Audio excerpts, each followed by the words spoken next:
아, 여행 가고 싶다. 나 코로나 터지기 전에 큰맘 먹고 미국 여행 가려고 미리 달러 환전해 둔 게 있는데 이거 쓰지도 못하고 계속 갖고만 있다? 얼마나 환전했는데? 코로나 전에 환전한 거면 지금보다 달러가 쌌을 것 같은데? 그냥 이렇게 묵혀둘 거면 외화 예금에라도 넣어두던가 아니면 미국 주식을 사. 외화 예금? 그런 게 있어? 아, 생각해보니 이걸로 미국 주식도 살 수 있구나.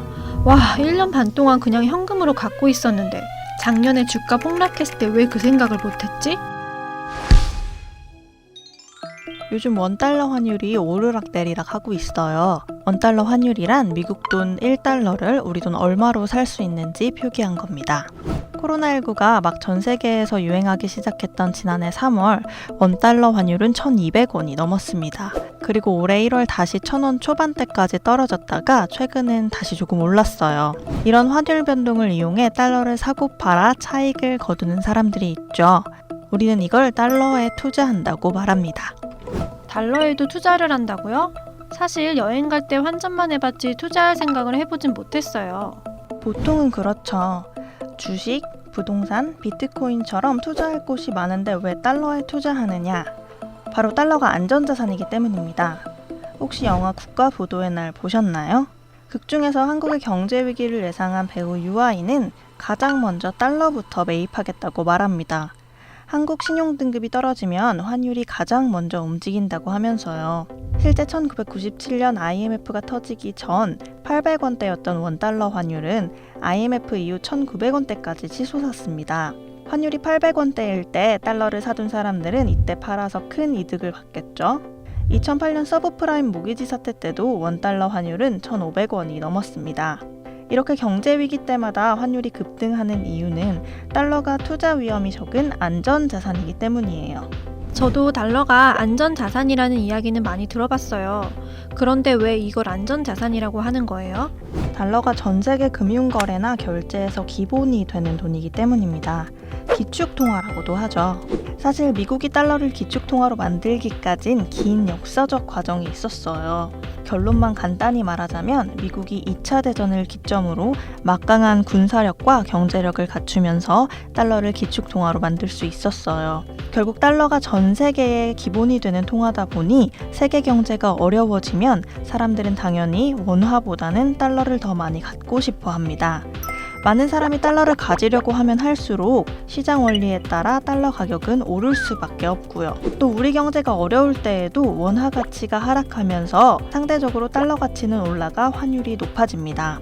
그렇기 때문에 경기가 침체될 때 달러를 갖고 있다면 원화 가치 하락으로 인한 손실을 어느 정도 막을 수 있죠.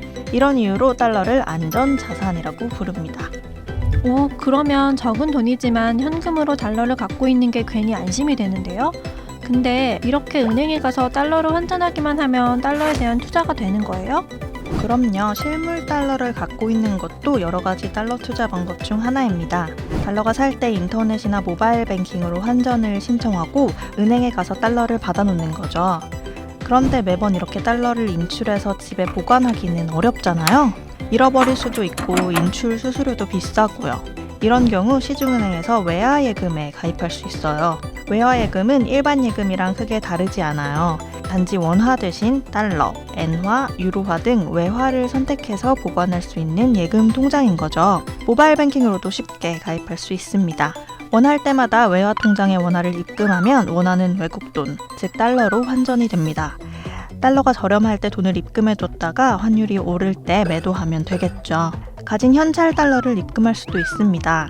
단, 달러 예금의 이자는 아주 낮은 편이에요. 연 0.1%도 안 되는 경우가 많습니다. 은행이 아닌 증권사에서도 달러를 매수해 미국 주식에 투자하는 것도 방법입니다. 이 경우 달러 가치가 조금 떨어져도 미국 주식에 투자해서 수익을 내면 손실을 막을 수 있다는 장점이 있어요. 특히 증권사는 환전 수수료를 90에서 95%까지 우대해 주는 곳이 많으니 증권사 계좌를 만드는 시점에 수수료 우대를 가장 많이 해주는 곳에서 가입하면 좋겠죠.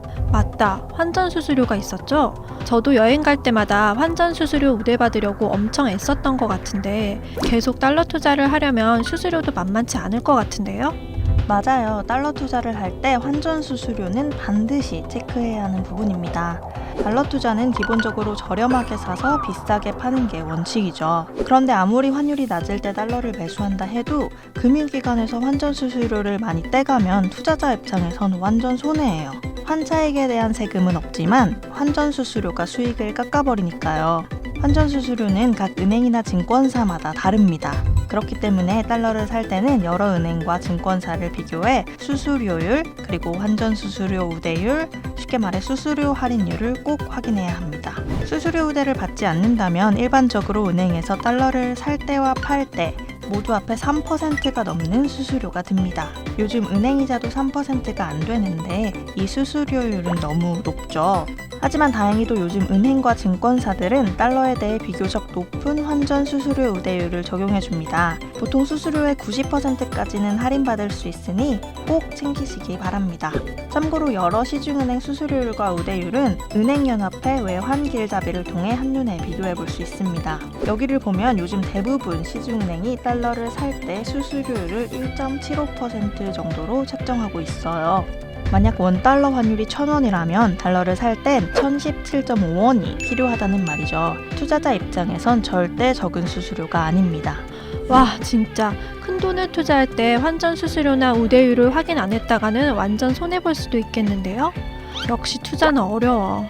사실 달러에 투자할 수 있는 방법은 달러 ETF, 달러 RP, 달러 발행어음, 달러 보험 등 굉장히 다양합니다.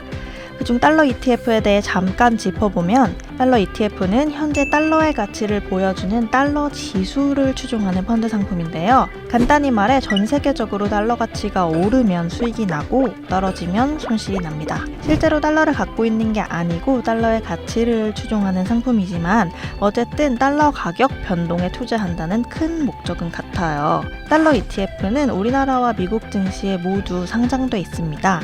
그래서 주식처럼 쉽게 사고 팔 수 있죠.